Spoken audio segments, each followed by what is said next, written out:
Yo, what up? It's a tip of the week, and today we're going to discuss ownership. If you love this tip and want to go deeper, check out this course. I can describe this course in one simple phrase: surgical coaching in your office. Concierge Surgical Coaching is a PACE accredited with the Academy of General Dentistry. This course offers an innovative approach to surgical and implant dentistry that can help you achieve your goals. Concierge Surgical Coaching gives you affordable prices, hands-on training, how to handle complications, step-by-step methods for best results, and how to discuss patient finances and your return on investment.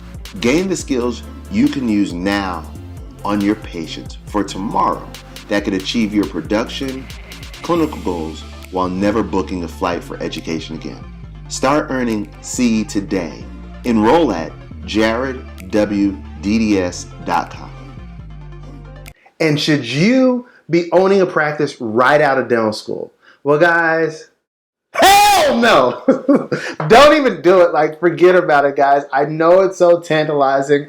I know, it's something that you think that it was probably going to be cool. All your friends, you can get an office and you can make it however you want. Guys, don't do it. Like, I'm kind of changing up, guys. I really want you guys to see this because, as a dentist, been practicing since 2011, guys, I've seen a tremendous amount. And the last thing you want to do is go into a practice that you own and start working.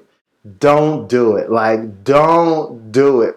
There's too much for you guys that you don't know. Like, I understand that some of you guys have practiced in some of the fanciest dental schools, but guys, trust me when I say this, as somebody who is a clinical assistant professor here in Texas, don't do it. Like, just don't do it, especially not by yourself. Like, don't do it. Reason why is this: number one, you were not taught real business understanding courses in dental school. And if you have, that was just in textbook and presentation only. Like, it is a real game. It is a real game out here. The stuff that y'all are doing in dental school is just play stuff. And so I would not recommend you guys taking out any type of ownership right out of dental school. Like, man, that is like suicide, because certain things that you want to take in consideration, I'm just going to go for it. Like, you're going to have to take in consideration what happens when something like a coronavirus hits and you're right out of dental school and you're maybe seeing two patients and you have your staff and you have loans and you have materials and mortgage and we haven't even talked about what you're going to be doing at home. Like, don't even do it, man. It is not worth it. It is not worth it. So please, please, please, the money, I know the money is going to be great, supposedly, but I would not do it because, once again, you have your mortgages, you have instruments, you have staff, then you have to even pay yourself, then you have taxes, then you have insurance, and these are certain things that you're not going to know about. And then it's just like, what happens if you're just depressed that day? What happens if you get sick? What happens when life happens? What are you going to do? And so I know these things could happen if you have been practicing for 10 years. I get it. But there's a certain learning curve that you just won't have if you get hooded on Sunday and then have your own private practice on a Tuesday.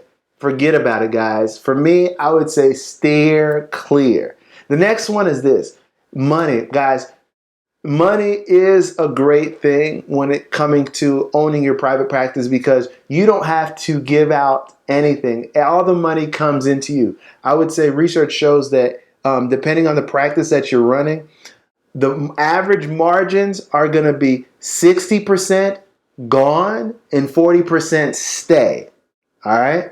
So 60% gone, 40% stay. All right?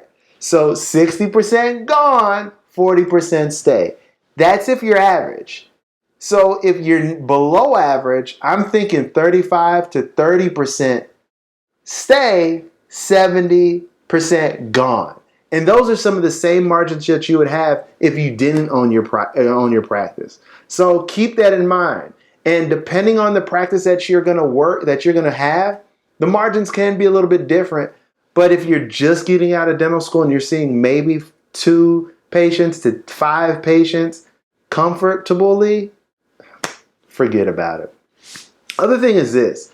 Control. When you're in your private practice, you're going to be able to control just about everything. I remember when I was going into a couple of doctors' offices, I would see stained cement floors. I would see brand new ADEC chairs. I would see the nicest art deco paintings on the wall. And I was like, man, what the heck is this? Is this a dental office, or is this like a museum?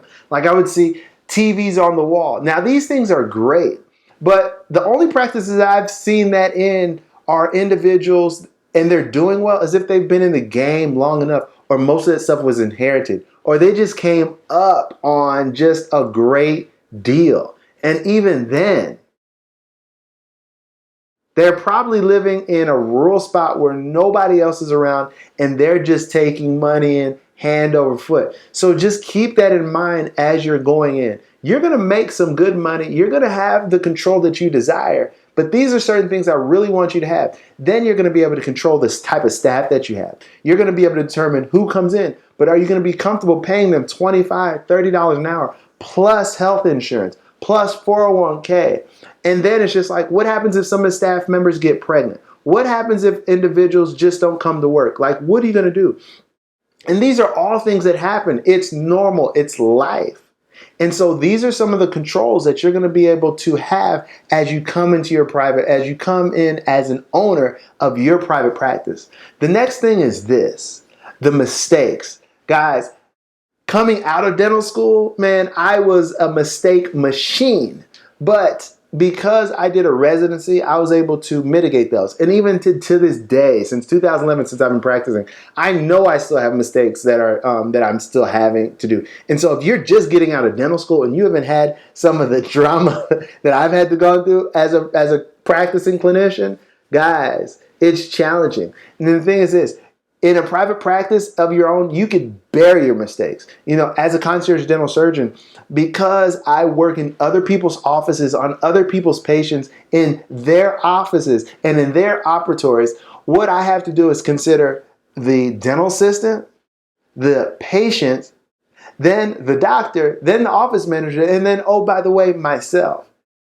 And that's within somebody else's practice. But when you're operating in your own practice, you make a mistake, you leave some decay in the tooth, or your margins aren't all the way, and you just sit that crown, or you just take the tooth out and you leave the root, leave part of that root in, or there's infection around that implant and you just don't want to tell the patient, or you place the implant and there's not enough keratinized tissue and you restore it, and you see that there's some peri-implantitis. Are you going to be so quick to tell them about it?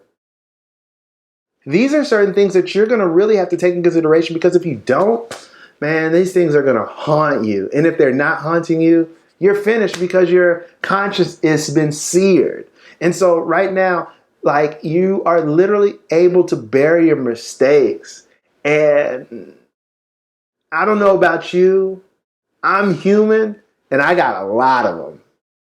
A lot. And so one thing I don't want you to do is disregard the finances, the overhead, the control, and then the mistakes that come in or have to deal with being a practice owner right out of dental school.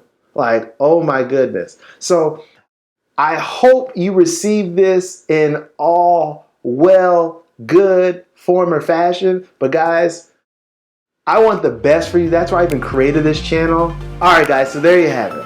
I'm Dr. Jared Williams, and my focus is for you to remember, what looks hard is often easy. Make it a great one.